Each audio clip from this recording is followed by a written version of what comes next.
seeing the Cornish crew represented. Is that how you guys know each other? Yeah. Originally? Yeah. Were you there at the same time? We were, but you were, I think we only overlapped by a year, and I was in the fifth year studios most of the time. I only arrived for 1 year.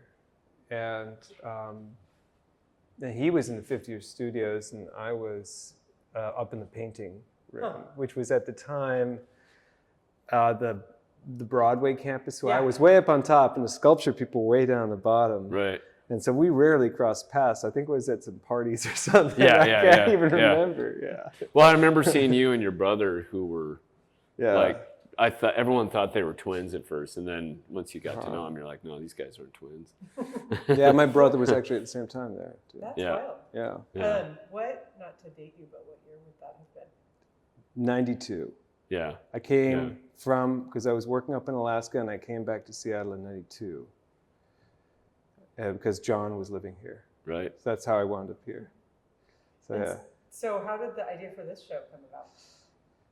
Well, I think Joe, guilty party? Yeah, I think I just instigator. saw some of I think it was these ones I was seeing, and especially when you're looking right here at this, I started to see there was like a connection, and I was just like, I pitched the idea to Sheila, and I was just like, you know what? I've really been seeing some of Matt's recent work, and his because he used to have his style was a lot more handmade. It was very chisel oriented, and over the years he sort of shifted towards these cleaner.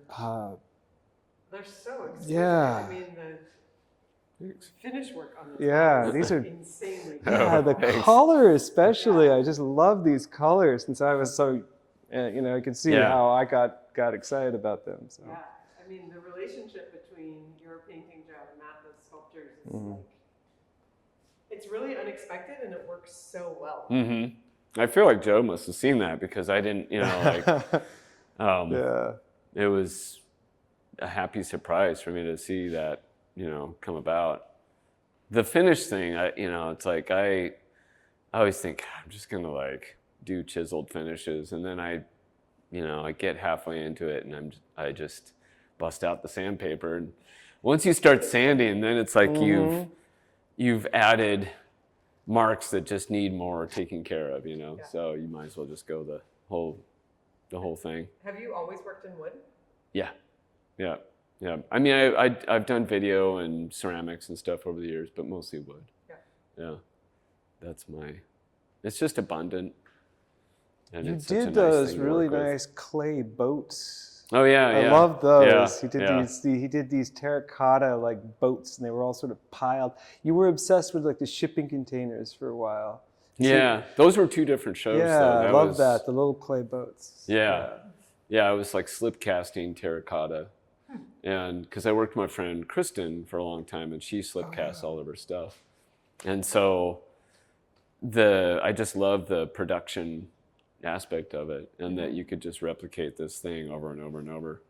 But it was also kind of handmade feeling. So, but you've always been a painter as long as I've known you. That's your soul. Well, now I do ceramics and metal. Yeah. Now you're teaching ceramics. Now I'm teaching ceramics and metal design, but I don't really exhibit that stuff. Joe, will you talk a little bit about your background as a painter? Because you're using these really classic Renaissance techniques. I mean, it comes through so strongly in this room because we have this kind of Matt did a nice job with some clip lights up here, but it's not traditional gallery lighting. And yet these pieces look like they're perfectly lit, they glow from within. They do. How are you doing that? Well, I started out, I've been pretty much painting since high school. Went to Otis in LA. And at the time, I was a German expressionist. It was which is all, mostly pretty impasto work, very just paint on the canvas. And I did, so when I first came to painting, that's all I did. And, you know, it was the 80s, and a lot of this traditional stuff wasn't really taught in school.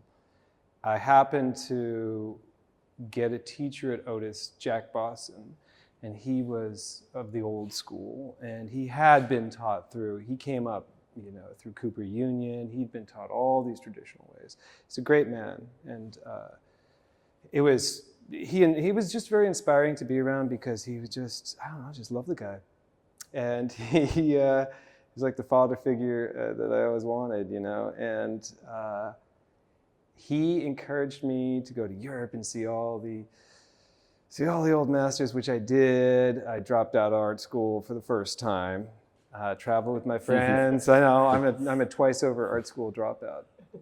And then when I came back to LA, he hired me as his studio assistant, and that was a lot of where I learned a lot of these traditional sort of Renaissance techniques, because he was all about, like, you know, explained to me how light gets refracted through the things, and his work was beautiful. And he died before he ever really achieved any sort of real recognition. And so a lot of that came from him, and I continued to study that. Actually, I briefly looked into that at Gage Academy too, back in the early 2000s, when I feel I needed to bone up my knowledge.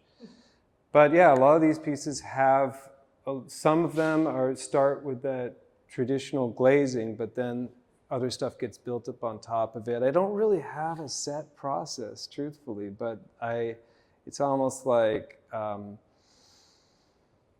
yeah, it's just constant improvisation, you know, every step of the way. I mean, these obviously reference landscape or like natural settings. Yeah. But you're playing a lot with abstraction too. What's your thinking? Well, I do sort of straddle that line between abstraction and representation a lot, and I always go back and forth between them. I've never chosen one camp over the other. Sometimes I always feel like I should, but so people can sort of pigeonhole you a little bit easier. But I never have officially become fully abstract, even though that one that Deb's looking at right now is pretty much officially abstract. But I've always sort of jumped back and forth between the two. And I think,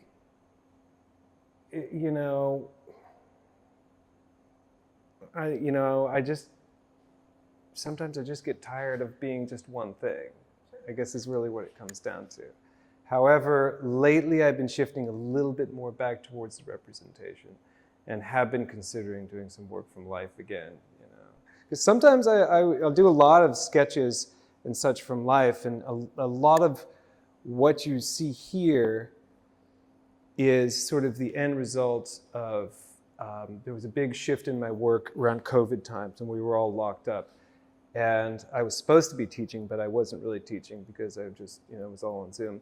And I kept going into my backyard and doing studies from life. And I was really trying to, I really had this feeling like that I had to bump up my color game just a notch. There was something I wasn't quite getting.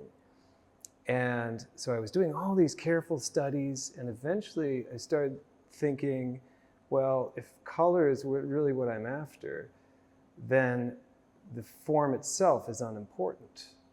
And so I just started forgetting about the form and trying to do the colors. And I have a couple small studies, you can see we had included a couple from that time that were really transformational. And that's when I started shifting over to these sort of fragmented, I guess, tessellated compositions. So that's where that came from.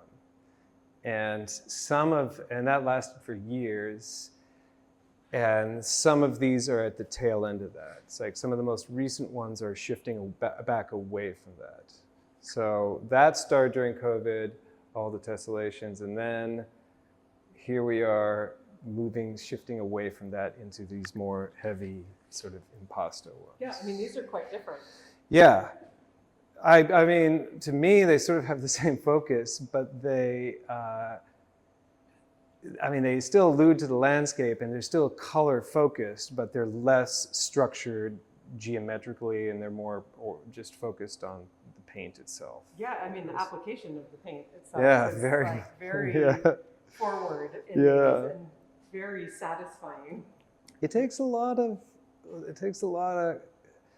you know, bravery in a way, confidence to really commit yourself to making these like big marks, you know, where you can't go back from them. You So, can't go back into them. They're fun. They're a lot of fun. You can't go back into them. No. Well, you could. You don't want to overwork it. Mm-hmm. Yeah. So these have been fun for me. Like you would never, because you mentioned doing the glazes, you would never do a glaze on something like this? Well, you wouldn't, but I have. There's a very, if you're going to do one of those traditional Renaissance paintings, there's a very set process. And there's a structure and there's rules, and you do it this way and this way and this way. And although there are painters, like Rembrandt is a great example, where you could see where he invented his own process and did exactly what you're not supposed to do, which is, you know, glazing over these heavy areas, and you can see it in some of his pieces, and he'd rub them out. When you look up really close, you can see it. And you're technically not supposed to do that, but he did, and it totally works. So, I mean, there's no rules, but you can do it. Say technically according to who? Yeah, I know. So there's no rules. You can basically do what you want, but there are sort of things about the structure of a painting that do. But I mean, you know more about this, the structure. I mean, it's just pigment on a canvas. I would imagine yours is quite a bit harder figuring that. You can sand it off. Yeah. But Matt, I mean, sort of interestingly, even though the work is so sculptural and different than painting, it is still about light and landscape in a lot of instances. You want to talk about your work and kind of some of the forms that we see here and Sure, yeah. playing with color and Yeah, the color thing is relatively new. I think about 2020, maybe about just before the pandemic, I started adding color, and that was after a trip that we had taken to West Texas, and the landscape there is so luminous, but it's like it luminous in a weird way because it's also very desolate and dry, and so color where it exists really pops out to you. And I think I wanted the pieces out in the hallway Should drift up. were actually the kind of the starting point for that. These ones were more like atmospheric, quality of light above a horizon, time of day dependent pieces. And then the ones that are across the way were more abstract in the sense that I was trying to isolate light. And so the effect is kind of dulled by the outside light, but the downcast light that comes into them is supposed to illuminate that isolation of light there and make them appear like they're possibly glowing. Yeah, from within. Yeah. But I started doing landform pieces. I think it was a show at a place called the Rose Club, which was it was a restaurant down in Mount Baker neighborhood. I think in 2006. So not long after, like I had graduated in 93, and then had kind of moved into the landform thing by the early 2000s. But color really didn't enter my work until 2020. Before then, I was using a lot of like stains, very muted colors, or relying solely on the tone of the wood. And so I think around that time I had started making skateboards, and I think they were always about the color. And so one sort of bled into the other while keeping the two practices separate. They were sort of affecting each other too. So, Yeah, I was surprised when I saw these. I remember when you had that show at Oxbow, it was the first I saw of your full-on full on saturated color. And it was Mm-hmm. it was a big shift for you because you were always like kind of like letting the wood speak. And Right. this was just like stamping it with some color. Right, It was right. really, it was a surprise, and it really worked in that show. Thanks. Yeah, there was a group of pieces that I did for a show that was at Platform in 2011, I think, that was all cloud shapes. And I'd done a project where I went down to the beach around our house like once a week, and I would collect garbage on the beach and kind of get into the vibe of the place. And then I would sit down and do a drawing, of that moment. And the whole idea was to try and imagine what this place was like, 200 years ago before white people showed up, and imagining how the Suquamish tribe was living around there. And a lot of the places that I was going to were sort of the summering spots for them. And at the end of the summer, I don't know if I was ever very successful at like figuring out like what life was like for them there. But the thing that really stuck out was the skies and the clouds and the movement of those. And so I decided to do a series of clouds, and they were all like a very muted gray shape, and they had like a nautical quality, but also they were up on these posts, and so the idea was that they kind of would like hover like clouds. And that actually was kind of I feel like that was one of the last like all same color, same medium shows that I had. After that, I started branching out into different mediums. What about, the work that you did with the barns, Mm-hmm. Oh, and yeah. then like these little insulator pieces, to me, those all kind of reference the sort of visual vernacular of Mm-hmm. like the American West or Mm-hmm. something. Like, can you talk? I don't know Yeah. that much about what your history is with that, but can you talk about what those pieces are? Or? Yeah. So I grew up in Idaho and then moved to Spokane when I was 12. And the landscape there is all, it's all rural, it's all very Western. And so that influenced me quite a bit. And at a certain point, I think it was my first show at Traver Gallery. I think it was like 2006. And I was casting about for ideas and looking at the space down there. And it was a long, skinny, tall space. And I was trying to figure out how to like influence the space but not completely jam it up. And so I came up with the idea of a barn, like the framework of a barn that was hanging from the ceiling on 4 strands of wire. And so I built this whole thing in my shop, and I had to build it in 2 pieces so I could get it out the door. And we got into the space. I didn't really even know, what it was going to be like. So I built this cribbing underneath it, and then I did all this cabling into the ceiling, and then took out the cribbing underneath. And it was such a great moment because the whole thing, it felt like I was setting a ship loose into the water, The whole thing just kind of like moved around, and then it would sway a little bit up there, hanging up there. It was so cool. Yeah, the breeze would blow kind it of. about. Yeah, totally.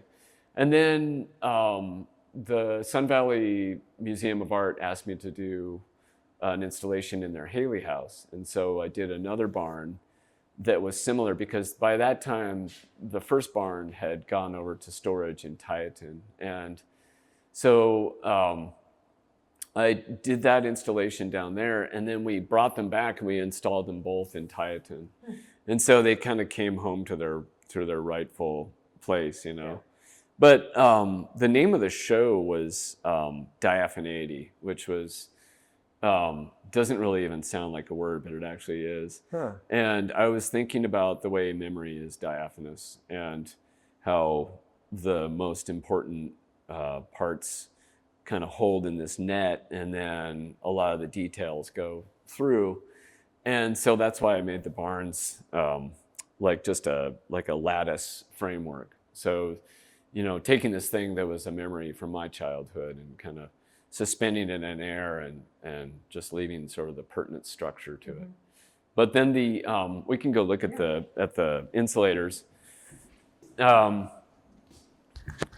I was a kid, and I'm sure you guys maybe remember this, especially in rural areas, but linemen who are working on the power lines would often throw out the glass insulators that were on the power lines, and they would, you could sometimes, if you're really lucky, you could find them down in the weeds. And they were, I don't know, to me it was something akin to finding an arrowhead, it was like this really lucky find. And it was often something that you could like see from a distance because it would be glinting in the sunlight. And I called this piece Turning the Sun's Light. When I say this piece, it's these glass insulator shapes. Turning the sun's light to glass, or turning the sun's light to glass.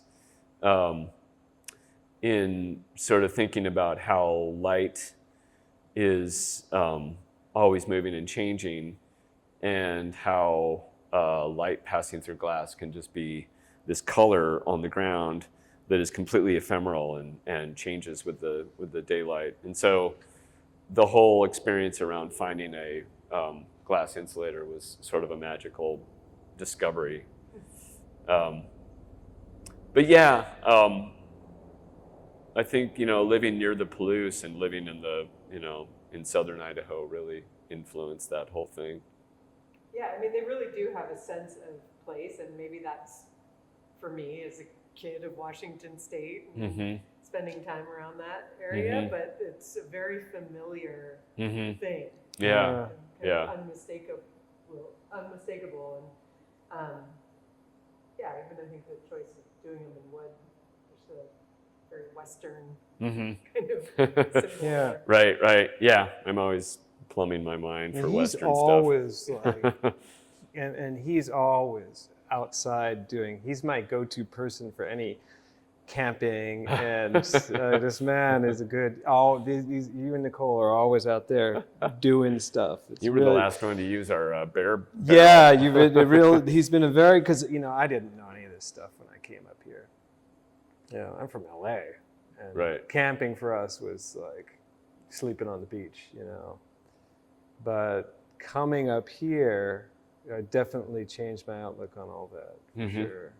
In fact, the light definitely, I was just thinking that's something, hence the name of the show, what we had in common a lot, because you got me thinking, because it was coming up here to the Pacific Northwest that made me so much more aware of the different light up here. Because I came from a place where it's always the same. Everybody gets all like, oh, LA, you're so lucky you grew up in there. Yeah, try living there. And the sameness does get really boring.